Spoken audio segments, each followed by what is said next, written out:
नमस्कार, बहुत स्वागत है आपका। मेष राशि मासिक राशिफल।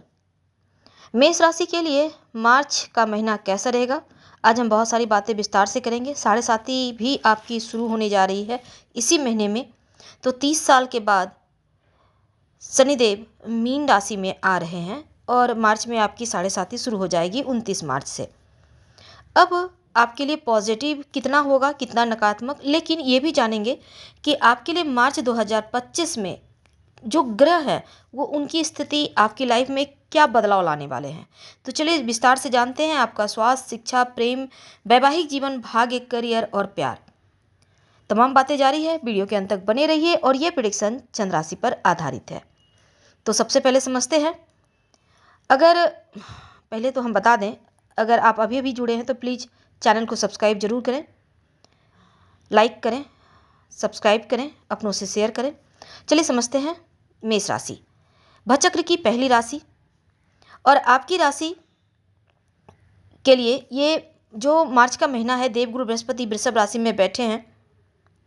मंगल ग्रह आपके तीसरे, और यहाँ पर देखिए केतु और सूर्य की स्थिति, बुध, सूर्य, राहु, ये तमाम ग्रह 15 मार्च को सूर्य भी मीन राशि में प्रवेश कर जाएंगे। तो 12वें घर में 29 मार्च को शनि भी मीन राशि में आएंगे। तो सबसे पहले ये समझ लेते हैं आपका स्वास्थ्य कैसा रहेगा। देखिए, स्वास्थ्य के मामलों में आपको थोड़ा सा, जो आपके राशि के स्वामी मंगल हैं उनको थोड़ा बल दें। तीसरे घर में हैं तो पूरे महीने तीसरे घर में मंगल, हालांकि उनका कोई राशि परिवर्तन नहीं होगा, तो ऐसे में पराक्रम का घर है।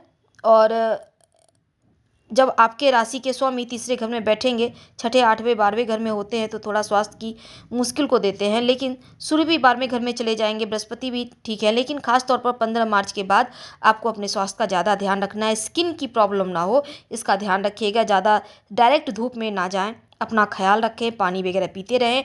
अब देखिए, अगर लंबी यात्रा वगैरह की प्लानिंग कर रहे हैं तो अपने खान पान का भी ध्यान रखें। बड़ी प्रॉब्लम नहीं है, लेकिन 15 मार्च के बाद अपना ध्यान रखें। अगर आपको लगे कि मुश्किलें हैं तब राम रक्षा स्तोत्र का पाठ कर लीजिएगा या सुन लीजिएगा एक बार रोज सुबह, कभी भी सुन सकते हैं वैसे दिन भर में। अब देखिए, अब हम बात करते हैं आपके लिए, आप विद्यार्थियों के लिए कैसा रहेगा। देखिए, जो विद्यार्थी हैं, अगर हम पंचम भाव से देखें तो आपके लिए, जो विद्यार्थी हैं, आपके लिए समय ऐसा है कि जल्दबाजी में कोई डिसीजन मत लीजिएगा, सोच समझकर काम करें।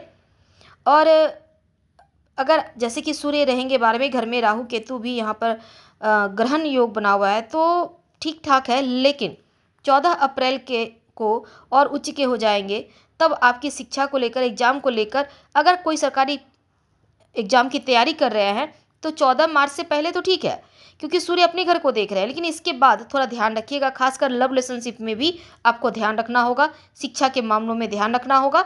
और बुद्धिमानी से अगर चीज़ों को मैनेज कर सकें तो बहुत उत्तम है।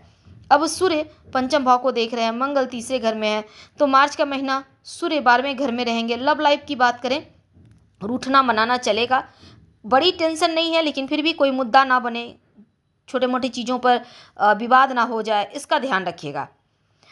अब हम बात करते हैं आपके लिए, आपके करियर व्यापार की बातें।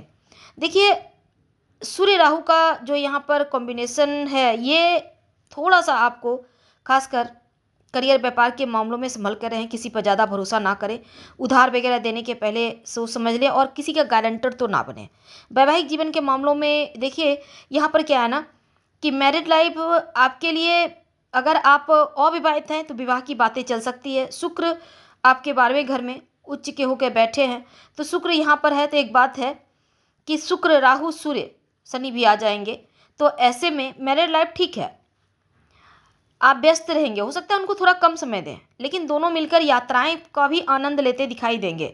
तो शुक्र राहु के साथ बैठे, छोटी छोटी चीज़ों पर कमी मत निकालिए, मीन नुक्स ना निकालें, एक दूसरे को समझने का प्रयास करें। अब जब आप ग्रहों को समझ लेते हैं तो चीज़ों को बैलेंस भी आपको करना चाहिए, तो इस बात को ध्यान रखिएगा तो अच्छा रहेगा।